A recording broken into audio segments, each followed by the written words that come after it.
And welcome back, everybody. On this episode of the Rugby Review, we're going to be going through round 18, the final round of the regular season in the URC this week. And round 18's game schedule looked like this. May 15th, we had 3 games played. All 3 of these games had playoff implications. And then the following day, May 16th, there were 5 games played.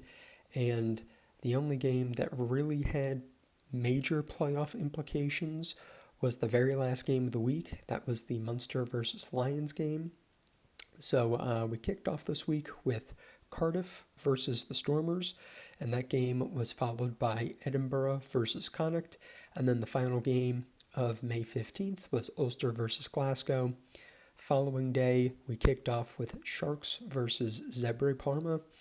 That game was followed by Bulls versus Benetton, and then we had Leinster versus Ospreys, and that game was followed by the Welsh derby of Scarlets versus Dragons, and then last but not least, the last game of the regular season in the URC was Munster versus Lions. So let's look at the final results of all the games of round 18, and the first game we're going to take a deeper dive into is the Cardiff versus Stormers game, where Cardiff got the victory over the Stormers by a score of 22-16. So this was a really strong game overall, it felt like, by Cardiff. Seemed like they were the team that was able to just score more tries, as we can see by Cardiff having scored 4 tries to just 1 try for the Stormers. And I also felt like this was a pretty strong defensive effort by Cardiff as well. Seemed like there wasn't as much offensive flow for the Stormers as there was for Cardiff. So again, it's a really good bonus point victory for Cardiff here. Secured their spot in the top 8. One of the biggest differences that I can see as I was looking through this stat sheet here really boiled down to handling errors that the Stormers had. And if you look all the way at the bottom, second from the bottom, turnovers lost. Stormers had 12 turnovers lost during the course of this game to just 1 for Cardiff. So a lot of handling errors for the Stormers, hardly any at all for Cardiff. So Stormers did have opportunities, did have chances. They were making meters throughout the game. Just too many handling errors hurting their offensive flow, allowing Cardiff, kind of aiding Cardiff's defense and allowing Cardiff to just release pressure and push Stormers further back downfield. So, again, good win for Cardiff, securing a spot in the final 8. And then Stormers were going to make the final 8 regardless of what the outcome was. It was just more of, if the Stormers won, they probably would have finished in the 2nd seed, but since they happened to have lost, they finished in the 3 seed. So they're going to be the 3 spot actually heading into the playoffs here. So that was the first game from Friday that had playoff implications. The next game that we're going to look at that had playoff implications was the Ulster-Glasgow game, in which Glasgow won this game by a score of 26-22. This was a very, very exciting game. Felt much more back and forth and much more even than the possession and territory stats would indicate. Every single time Glasgow would score a try, Ulster would answer and vice versa. Both teams were able to get bonus points, 4 tries apiece. What the biggest difference on the scorecard is, Ulster's kickers did not do a great job converting the tries, whereas Glasgow's kickers did. So 3 out of the 4 tries for Glasgow were converted, and I believe only 1 try for Ulster was converted, so a little bit better place kicking. Who knows what the outcome could have been. But very physical game.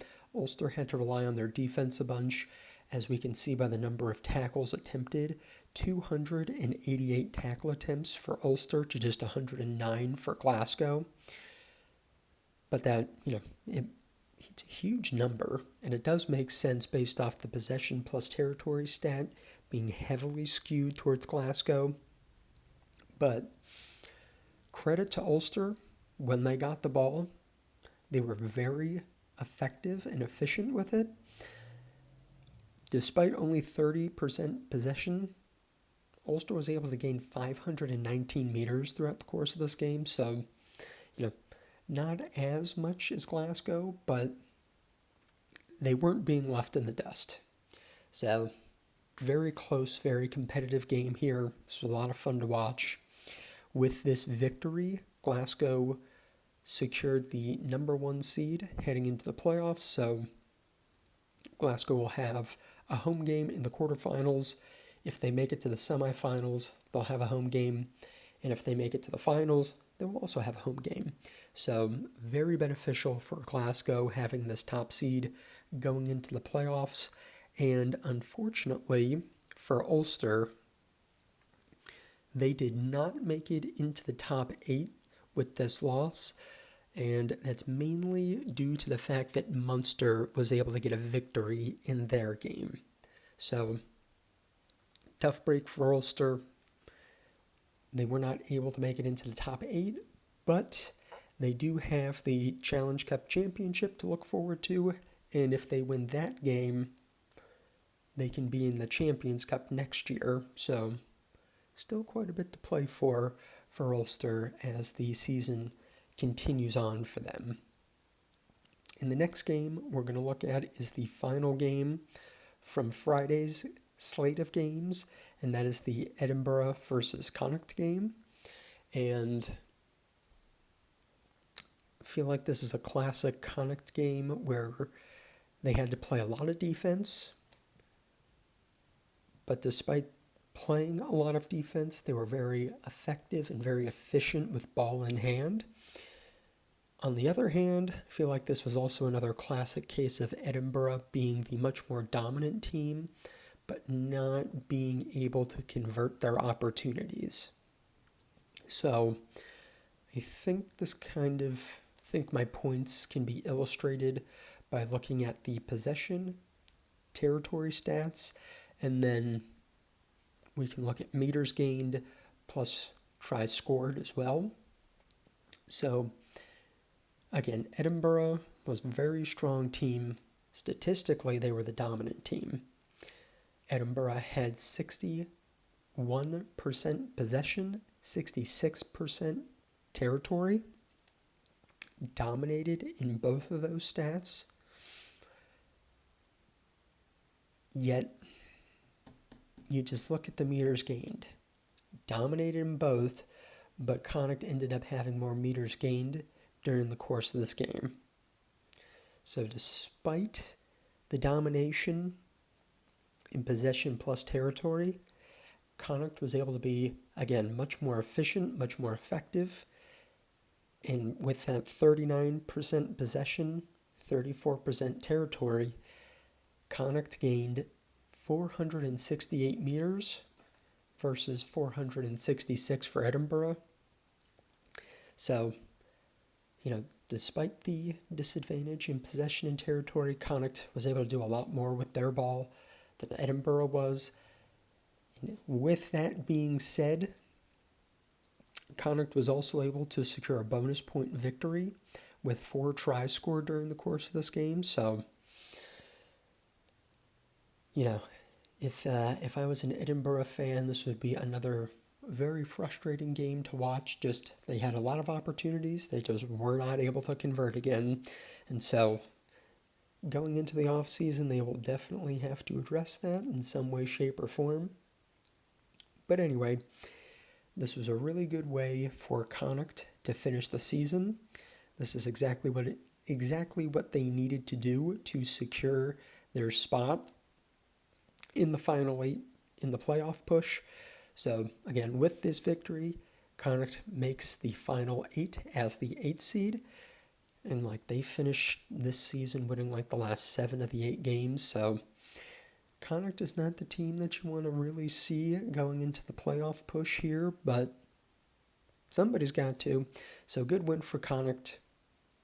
Get that 8 seed and finish the season on a really hot streak. So let's go back to the overall scorecard here for a minute. So we went through the first 3 games. The next game after the Edinburgh Connacht game was the Sharks versus Zebri Parma. So this was the first game of May 16th. And absolute domination by the Sharks here. They beat Zebri by a score of 54-19. So really strong performance by the Sharks, finishing the season on a high note. Not great for Zebri Parma, but maybe they gave a bunch of youngsters an opportunity to try to show what they got. And maybe it was a much closer game for first half. But anyway, strong performance by the Sharks. Really, really good, strong bonus point victory. The next game that was played was another strong performance by a South African team where we have the Bulls beating Benetton by a score of 45-19. So this game's important for the Bulls more so than Benetton.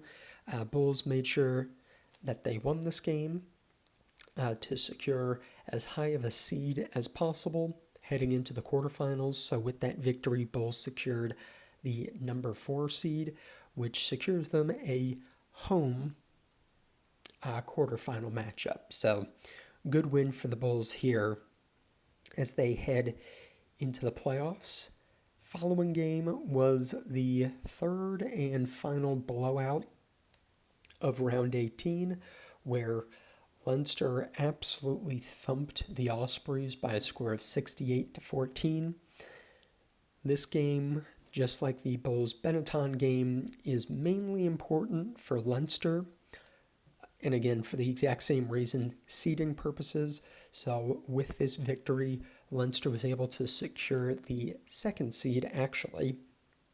So that was really important for Leinster. They now have a home quarterfinal, and if they win their quarterfinal matchup, they will then secure also a home semifinal as well. So good way to end the regular season for Leinster, and a good way to secure a very high seeding going into the playoffs. Our second to last game of the regular season here was a fun Welsh derby. Super high scoring game between Scarlets and Dragons. Coincidentally, there was nothing between the teams here, where both teams come out with a draw by a score of 35-35. So kind of a bittersweet way to end the season, but a very entertaining, very high scoring game between both teams. Fortunately, it was not one of those games where it was just a slop fest and both teams just played terribly. And for the last game of the season, I know neither of these teams had any playoff hopes, but there's still a point of pride in fan entertainment that has to be taken into consideration. And with 70 total points scored, I would say the fans did get their money's worth this week. Moving on to the very last game of round 18, we have Munster versus the Lions. So going into this game, Lions had to win this game, Munster had to win this game in order to secure their spot in the playoff picture. Lions were going to make the playoffs regardless of whether they won or lost. If the Lions happened to have won, they would have had a higher seed. But let's look at the stat sheet here. Again, not much between the two teams here. It was a very close game, very physical game between the two teams. Munster ended up winning the game by a score of 24-17. So the biggest thing as I was watching this game that stuck out to me was nothing that's going to be on this stat card here. It was when Munster was down 2 players, 2 yellow cards, and Lions were not able to establish a lead and extend a lead during that time period. Munster really dug in defensively, and they were able to keep the situation from getting way out of hand, which then allowed them to stay in the game and then eventually have a lead and get the win. So again, the biggest thing that stuck out to me was nothing on the stat sheet here. It was just a 2 yellow card period for Munster that Munster's defense handled really, really well, which I think gave Munster quite a bit of energy and quite the energy boost throughout the rest of the game. So really strong win for Munster here to close out the season on a victory. It was a must-win situation to get to the playoffs. So again, Munster backs against the wall, got the victory, and made the playoffs. And again, despite what the results were for the Lions, they were still able to make the playoffs, just a much lower seed than maybe they would have wanted. But anyway, let's look at the final standings of the season. So on the left side of the screen, with May 11th as the header, that was round 17 standings. May 18th is round 18 standings. And every team in the green ink is the teams that finish in the top 8. And so all of these teams are in the quarterfinal playoff bracket for the URC. And as it currently stands, all of the teams ranked 1 through 8 are going to be in next year's Championship Cup. However, we'll put a little asterisk next to that. Ulster, the 9 seed, is playing in the Challenge Championship game this weekend. If Ulster can win that game, they will replace, I should say, Connacht in the top 8, and Ulster will be qualified for the Champions Cup next year. So we'll see how that unfolds. But here are the final standings after round 18. And let's take a look at the playoff bracket real quick. Pardon me if it's a little small, but at the top of the bracket, we kick off with Glasgow versus Connacht. Underneath that game, we then have the Vodacom Bulls versus Munster.